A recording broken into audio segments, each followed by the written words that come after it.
ایک نانی ہی تو تھی جو میری بات کو سنتی تھی، سمجھتی تھی، میرے حق میں فیصلہ کرتی تھی، میرے لیے ڈیفینڈ کرتی تھی، لیکن اب وہی نہیں رہی، صرف اور صرف سالار کی وجہ سے۔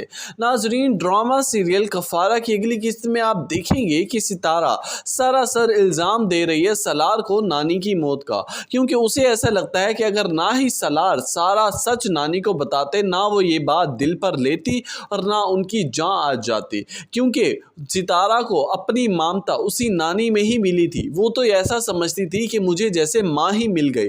اب ان کے جانے کا غم جتنا ستارہ کو ہے اس سے بڑھ کر سالار کو بھی ہے، لیکن اس بات کا اندازہ ستارہ کو نہیں ہو رہا۔ وہ تو مسلسل سالار کو اگنور کر رہی ہے، ٹارچر کر رہی ہے، مینٹلی، فزیکلی۔ ستارہ کی یہ بڑھتی ہوئی بے رخی اور بدلتا ہوا چہرہ سالار سے برداشت نہ ہوگا، کہنے لگے گا کہ ستارہ آخر اس میں میرا کیا قصور ہے؟ میں نے کیا کیا ہے؟ ایک سچائی ہی بتائی تھی نا، اور اگر جتنا دکھ تمہیں ہے نانی کے جانے کا تو مجھے بھی اتنا ہی دکھ ہے، میری بھی نانی تھی۔ تمہیں کیوں ایسا لگتا ہے کہ یہ سب کچھ میری وجہ سے ہوا ہے؟ ستارہ کہنے لگے کہ سالار آپ جھوٹ بھی تو بول سکتے تھے نا نانی سے، کیا ضرورت تھی سب کچھ سچ سچ بتانے کی؟ اگر نہ آپ بتاتے، نہ یہ ساری باتیں اتنی ڈیپلی نانی اپنے دل پر لیتی، نہ ان کی طبیعت خراب ہوتی۔ ان دونوں کی اسی بحث کے دوران صبا سنتی ہوئی آ جائے گی اور کہنے لگے گی کہ ستارہ عجیب تماشا لگا رکھا ہے تم لوگوں نے، فوتکی والا گھر ہے اور تمہیں لڑائی کا پتہ ہے، کس کو قصوروار ٹھہراؤ گے تم لوگ؟ تمہارا قصور ہے، پھر اس کا قصور ہے، جو بھی ہے اس میں صرف اللہ کی رضا ہے اور تمہیں اسی پر ہی راضی ہونا ہوگا، صبر کرنا ہوگا،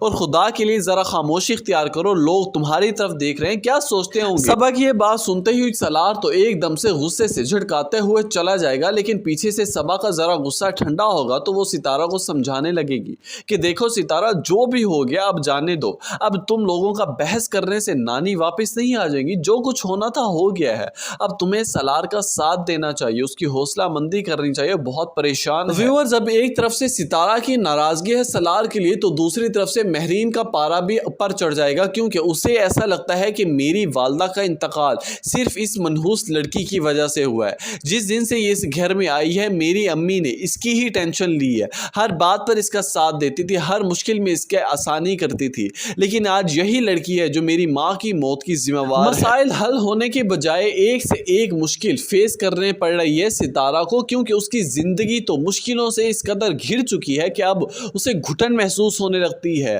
ایسا نہ ہو کہ کہیں وہ خودکشی کا حملہ ہی کر دے اپنے اوپر۔ اب ویورز، آنے والی ساتھ میں دیکھنا یہ ہے کہ کیا ستارہ سالار کو معاف کر پائے گی؟ کیا ان دونوں کے درمیان جو یہ غلط فہمیاں جنم پا چکی ہیں کیا یہ ختم ہو جائیں گی جڑ سے ہی؟ اپنی قیمتی رائے سے آگاہ ضرور کیجیے گا اور کامنٹ سیکشن میں اس بات کے بارے میں ضرور بتائیے گا کہ آنے والی ساتھ میں آخر کون سا نیا ٹویسٹ آنے والا ہے۔